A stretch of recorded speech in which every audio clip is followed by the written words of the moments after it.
समझा दी है कि क्रिमिलेयर किस तरह से लागू किया जा रहा है, क्यों किया जा रहा है, क्योंकि ये लड़ाई आज की नहीं, क्रिमिलेयर की लड़ाई 20-25 साल से हम लोग लड़ रहे हैं। और जो कहने नाम से इस देश में आयोग बना, करके इस आयोग को संवैधानिक दर्जा देने की हरकत भी इस देश में की गई है। आज उन्हीं विचारों पे नहीं देना चाहता। साथियों, मुझे गणवीर जी का फोन आया कि जावेद भाई आपको आना ही पड़ता है, तो मैंने पता नहीं है इसलिए आपको आना है। लेकिन सही कहूं, शायद मुस्लिम वक्ता होता तो आप मुझे नहीं बुलाते। मैं फुले आंबेडकरी वक्ता हूं, इसलिए आपने मुझे बुलाया। और एक प्रबोधन ऐसा भी होना चाहिए, जन्म से इस्लाम में पैदा हो गए, जन्म से ईसाइयत में पैदा हो गए, जन्म से ये तुम्हारे हाथ में नहीं था, लेकिन किसका कार्यकर्ता बनना है ये तुम्हारे हाथ में। कौन से विचारों का कार्यकर्ता बनना है ये तुम्हारे हाथ में है। कम्युनिस्ट भी बन सकते हो, कोई प्रॉब्लम नहीं। नजदीक रेशम बाग है, जाके जानवर भी बांध दे सकते हो, कोई प्रॉब्लम नहीं। बाप्तिस्ट का भी ले सकते हो, पंचशील पढ़ के बुद्धिस्ट भी बन जा सकते हो, और कलमा पढ़ के। लेकिन फिर मोहन भागवत के बाजू में जाकर बैठोगे तो क्या बोलोगे? गंगा भी गई, तीर्थ भी गया, और आबे जमसम भी गया, आणि पंचामृतही गेलं। म्हणून लढाई या देशात धार्मिक लढाई आहे हेही सिद्ध केलं, पण कर्मठ कार्यकर्त्यांना, आमच्यासारख्या सुजाण कार्यकर्त्यांना हेही सांगावं लागतं, हे फक्त बौद्ध धर्म आणि ब्राह्मणवादी किंवा ब्राह्मणवादी हिंदू धर्माची लढाई नाही। हे ब्राह्मणी हिंदू धर्म ज्या मुसलमानांना दाबतं, ज्या ईसाईंना दाबतं, ज्या सिखांना दाबतं, ज्या आदिवासींना दाबतं, ज्या ओबीसींना दाबतं, त्यांची ही लढाई आहे। नेतृत्व तुम्ही निश्चित करा, पण त्यांच्या पुढे ही सांस्कृतिक संघर्ष उभं करू नका, हे मी वारंवार सांगतो आहे। स्ट्रॅटेजी तुम्ही बाबासाहेबांच्या चरित्रातून शिकलीच पाहिजे, आणि आपण शिकतो। मनुस्मृती जाळताना बाबासाहेबांनी पुरेशीच्या हाती कोलीत नाही दिलं, पिसेच्या हाती नाही दिलं। बाबासाहेबांच्या पॉलिटिकल स्ट्रॅटेजीज आहेत हेही आपण समजून घेतो, आणि त्या स्ट्रॅटेजीज मध्ये आम्ही कुठेतरी कमी पडतो। मग तुम्ही ओरडता इकडून तिकडून काँग्रेस डोक्यावर बसते, मग तुम्ही ओरडता की इकडून तिकडून राष्ट्रवादी डोक्यावर बसते। मी तसली भाषा वापरून दाखवली, तेही आतमध्ये जातील, आणि आतमध्ये नाही जाण्यासाठी एक स्ट्रॅटेजी करण्यात आलेली आहे, ज्याबद्दल मी 2009 पासून मांडणी करतो आहे की या देशामध्ये बाबरी मशीद पाडल्यानंतर बाबासाहेब आंबेडकरांची संवैधानिक व्यवस्था पहिल्यांदा धोक्यात आलेली होती। 10 मिनिटं घेईल। तो हल्ला मुसलमानांवर नव्हता, तो हल्ला 1947 नंतर या देशामध्ये कोणतेही धार्मिक वादंग, कोणत्याबद्दल कोणतीही बाब, मग ते बौद्धांची असो, मुस्लिमांची असो, ईसाईंची असो किंवा मंदिरवाल्या हिंदूंची असो, उचलल्या जाणार नाही। आणि कोण वरचढ चढला, वरचढ कोण ठरला, वरचढ हिंदुत्ववादी शक्तीच ठरल्या, हे नीट समजून घ्या। त्याचं काय कारण होतं?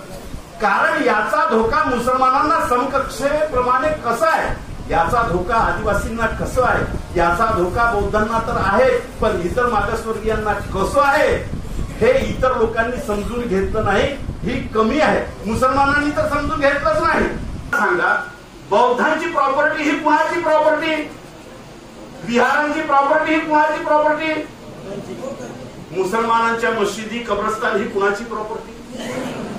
मग बुद्धांच्या प्रॉपर्टीवर निर्णय घेण्यासाठी जर बौद्ध कायदा असेल तर त्याच्यामध्ये इतरांना घुसळा हे मान्य आहे का? मुसलमानांच्या रीत येते फक्त मुसलमानांनी दान केलेली संपत्ती, मुसलमानांनी दान केलेल्या संपत्तीचा लेखाजोखा ज्या विभागात असतो त्या म्हणतात। पण या माफियांना, पण या हरामखोरांना माहिती आहे की ज्याप्रमाणे चर्चेसवाल्यांकडे या देशातील बहुतांशी चांगल्या चांगल्या मोक्याच्या जागा आहेत, त्याचप्रमाणे मुसलमानांच्या वक्फ बोर्डाकडे मोक्यातील चांगल्या चांगल्या जागा आहेत। ते गडप करण्यासाठी आतावरती त्यांनी स्ट्रॅटेजी केली होती, काय नाही ते सगळेच्या सगळे नागरिकत्वापासून बाद होतील। बाबासाहेबांनी नागरिक कोण हे ठरवलं होतं ना, स्वातंत्र्यानंतर आर्टिकल 1 मध्ये भारताचा नागरिक कोण हे स्पष्टपणे आलेला आहे ना। मग तुम्ही बाबासाहेबांच्या संविधानाच्या डोक्यावर बसून आता नागरिक कोण हे ठरवणारे कोण? त्यावेळेस आम्ही ओरडलो होतो. मग आसामची पहिली जनगणना झाली. यांनी ओरडून ओरडून सांगितलं की आम्ही सगळ्या घुसखोर मुसलमानांना बाहेर काढू. 32 लाख लोक एनआरसीतून बाहेर झालेत नागरिकत्वातून. फक्त 13 लाख मुसलमान होते, बाकी सगळेच्या सगळे हिंदू होते.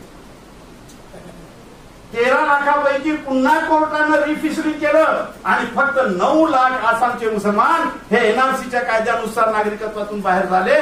32 मधून 9 काढा, उरलेले सगळे 20-22 लाख हे हिंदू होते. मग त्यांच्या लक्षात आलं की हा जो कायदा आपण केला तो आपल्या डोक्यावर बसतोय. मग त्यांनी नवीन पिल्लू काढला. जो बुद्धिस्ट है वो हिंदू सिस्टम से ही आता है, वो बाहर नहीं होगा. जो हिंदू है वो भी. म्हणून ओबीसीचं वर्गीकरण झालं तर तो धोका मुसलमानांना नाही आहे.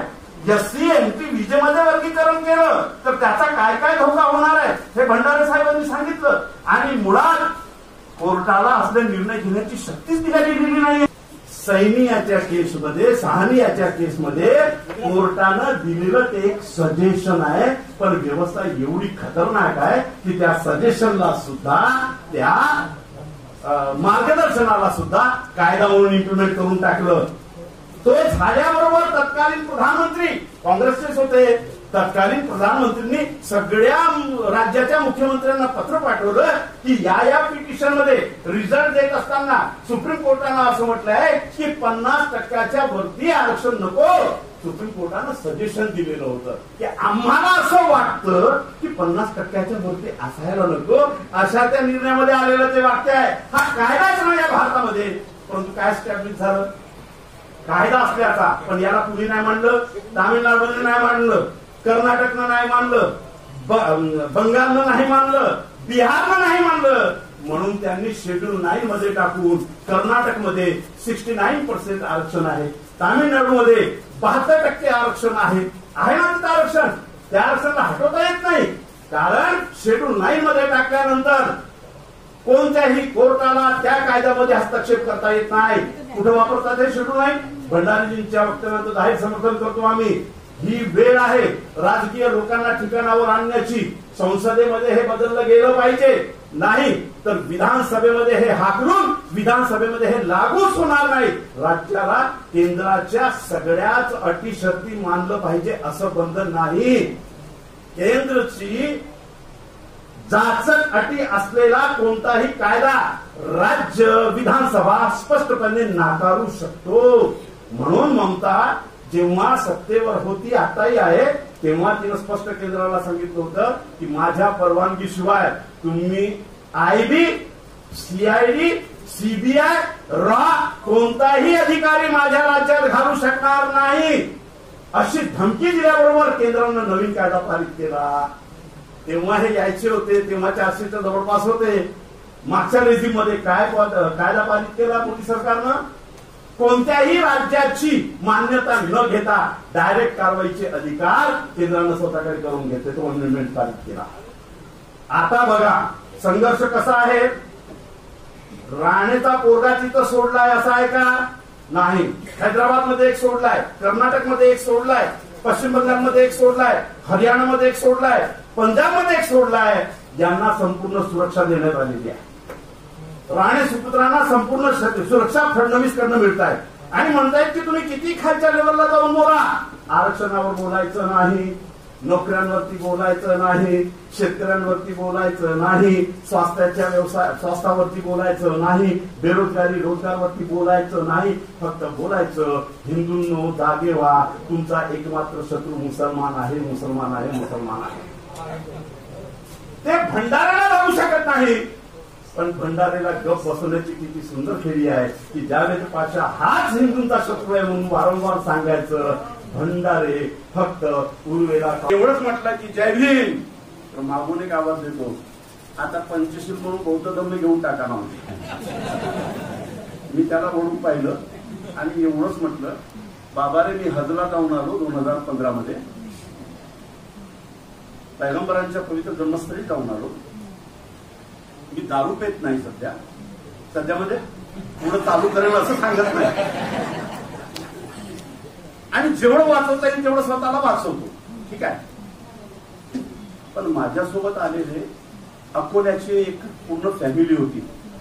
चेहऱ्यावर म्हणजे सगळं फायदा होईल असं नव्हे, लढाई भरत्या ठिकाणी. तुम्ही हिंदू बौद्ध मुसलमान कोणी व्हा, थोडस अरे म्हणजे इथल्या जनावरागत असलेल्या लोकांना जिवंत ठेवण्यासाठी स्वतःच्या पोराला चितेवर टाकण्यासाठी बाबासाहेबांकडे नवीन कपडे घेण्यासाठी पैसेही नव्हते. माईनं स्वतःचा पदर फाडून त्या लेकराला गुंडाळून चितेवर दिलं. याला कोणत्याही धर्माची गरज लागत नाही, फक्त माणूस पण जिवंत असावा लागतो. आणि त्या महामानवानं एवढं कार्य करून या करोडो लोकांना प्रोटेक्शन दिलंय संविधानाच्या रूपानं. आज मुसलमानांचे मशिदी किती हल्ले करू द्या, परंतु आजही मशिदींवरती जो अदानीचा आवाज गुंजतो, जो विहारांवरती आमचे पंचशिलाचा आवाज गुंजतो, जो गुरुवाणी गुंजते, एवढे हल्ले होऊ द्या चर्चवर, पण आजही चर्चचा घंटा जो वाजतो त्याला कुठं न कुठं तरी माझ्या बाबासाहेबांनी दिलेल्या फंडामेंटल राईट्सचं प्रोटेक्शन आहे. तेव्हा बाबासाहेब कुठे नव्हते, तेव्हा मुसलमान नव्हते, तेव्हा पारसी ईसाई नव्हते, ते खऱ्या अर्थानं भारतीय होते. आणि स्वातंत्र्याची खरी लढाई हीच होती की मी जगावं कसं, माझ्या जन्मदात अस्तित्वासह मी माझे मूळ अधिकार घेऊन जगावं कसं, ही ती लढाई होती. मग बाबरी मशीद पाडल्यानंतर ती लढाई 2 क्षेत्रावर खेळल्या गेली आणि त्याचा नुकसान सगळ्यांना भोगावं लागलं. की तुम्हाला या देशामध्ये राजकारण करायचं असेल तर तुम्हाला हिंदू आहात हे सांगावंच लागेल. एक तर कट्टरपंथी ही 43 वरती गुरु गोलवलकर म्हणताय की या पद्धतीनं रणनीती आखा की कोणीही हिंदू कक्षेच्या बाहेर जाणार नाही. राजकारण, अर्थकारण, समाजकारण, शिक्षण सगळं हिंदुत्वाच्या नावावर चाललं पाहिजे. काय स्थिती आहे, बघून येण्यासाठी स्वतःच्या धड्यातून जाणवं दाखवावं लागतं आणि म्हणावं लागतं मैली हिंदू गोत्रही त्याला सांगावं लागतं. मी काय दाखवणार आहे आणि भंडारे काय दाखवणार आहे. लढाई नीट लक्षात येते. म्हणून आरक्षणावर घाला घालणं हा त्यांचा मुख्य अजेंडा आहेच. तो सरळ घालता येत नाही तर आडव्या मार्गाने कसं घालता येईल याची चांगली नियोजनबद्ध व्यवस्था त्यांनी करून ठेवलेली आहे. लॅटरल एंट्री त्याचाच प्रकार, या देशातील सगळ्या सार्वजनिक कंपन्या विकून टाकणं त्याच्यातलाच, रेल्वे पासनं सगळ्या ठिकाणी तुमचं आमचं प्रतिनिधित्व असेल त्या सगळ्यांना खाजगी क्षेत्रात देऊन टाकणं त्याचाच प्रकार. या महाराष्ट्रातील 62,000 शाळा खाजगीत देऊन टाकल्या. तुम्ही आणि मी ओरडलो म्हणून त्या खाजगांना स्थगिती देण्यात आलेली आहे. पिसे का ओरडतायत, मी का ओरडतो, कारण या 62 शाळांमध्ये आरक्षणाचा कायदा लागू होत नाही. कळतंय. 2019चा अमेंडमेंट आहे. दुसऱ्या रेजिम मध्ये जेव्हा भाजपा सरकार आली तेव्हा त्यांनी कंपनी कायदा मंजूर करून घेतलाय राजा हो. आणि कंपनी कायदा कधी वाचा, तुमच्या नेटवर आहे. त्या कंपनी कायद्यामध्ये स्पष्ट उल्लेख केलेला आहे की ज्या ठिकाणी कंपनी कायदा लागू होतो तिथं सिव्हिल सर्व्हिस कोड लागू होत नाही आणि जिथं सिव्हिल सर्व्हिस कोड लागू होत नाही तिथं शासनाचे कोणते निर्णय लागू होत नाही. ज्याप्रमाणे अल्पसंख्याक संस्थांमध्ये आरक्षण ठेवायचं की नाही ठेवायचं हे त्या कमिटीच्या अखत्यारीत असतो. कंपनी कायद्यामध्ये तिथं आरक्षण ठेवायचं की नाही ठेवायचं हे कंपनीच्या बोर्डवर डिपेंड करतं. आणि कोणतीही कंपनी आरक्षणाच्या समर्थनात कधीच राहणार नाही, कारण सगळे कंपनीचे मालक हे वर्ण व्यवस्थेतील उच्चवर्णीय आहेत. आता हे उच्चवर्णीय फक्त हिंदूंमध्ये आहेत, असली गफलत करू नका. नवीन वर्णवाद आलेला आहे मुसलमानांचा. वर्णवादीतला वरचा वर्ग हा RSS सोबत बसलेला आहे. तुमच्यातलेही अनेक वर्णवादी तिथं बसलेले आहेत. नीट समजून घ्या. म्हणून लढाई जर तळागाळातल्या एकत्रीकरणाची आहे तर सगळ्याच धर्मातील शोषित समाजाला एकत्र करण्याची राजकीय दृष्टे, वैचारिक दृष्टे हे महत्वाची पहल तुम्ही केली. ह्याच्यासाठी स्वतःच्या तुमचे आभार मानतो. ही पहल महत्वाची. मित्रांनो, याच दृष्टिकोनातून आपण पुढे जाऊया. वर्गीकरणाचं आंदोलन मोठ्या प्रमाणात करण्याचं उभं करा. तेही आपण रोखून धरूया. आपल्या कृतीप्रमाणे चांगले उमेदवार द्या. त्या उमेदवारांच्या पाठीशी मागच्या वेळेस बीजेपीच्या विरोधात मोठं संमेलन झालेलं होतं मोर भवन मध्ये. माझ्या अध्यक्षतेत सर होते, त्याला माझ्या अध्यक्षतेमध्ये शेवटचा परिसंवाद होता. मला बोलू दिल्या गेला नाही. अशोक सरस्वतीनं माईक हिसकावून घेतलं. 4-5-6 मिनिटं बोलल्यानंतर मी काय बोलतो हे लक्षात आल्यानंतर 5-6चा एक्स्ट्रॅक्ट केलं, नंतर सरळ माईक करून बोललो की सर आता थांबवा. काय बोललो होतो मी हे बोलणार होतो की भाजपाला पाडा हे ठीक आहे, अरे पण कुणाला आणा हे तरी ठरवा ना तुम्ही. हे ठरवावं लागणार नाही. भंडारे काय बोलताय, ठीक आहे त्या भाजपावाल्याला पाडायचं आहे, पण भाजपातून उडी मारून आलेल्या काँग्रेसमधल्या लोकांना निवडून द्यायचंय का, द्यायचंय का, त्यातून निवडून आलेल्या शिवसेनेमध्ये गेलेल्या लोकांना निवडून द्यायचं आहे का. अरे व्यवस्था बदलली तरीही मानसिकता बदलत नाही, आणि मानसिकता न बदललेली लोक वारंवार सत्तेत असल्यामध्ये व्यवस्था बदलतच नाही. हे नीट लक्षात घ्या. म्हणून नीट बांधणी करून नीट पुढे जाऊया. धन्यवाद. जय भीम, जय फुले शाहू आंबेडकर, जय संविधान. अस्सलाम वालेकुम.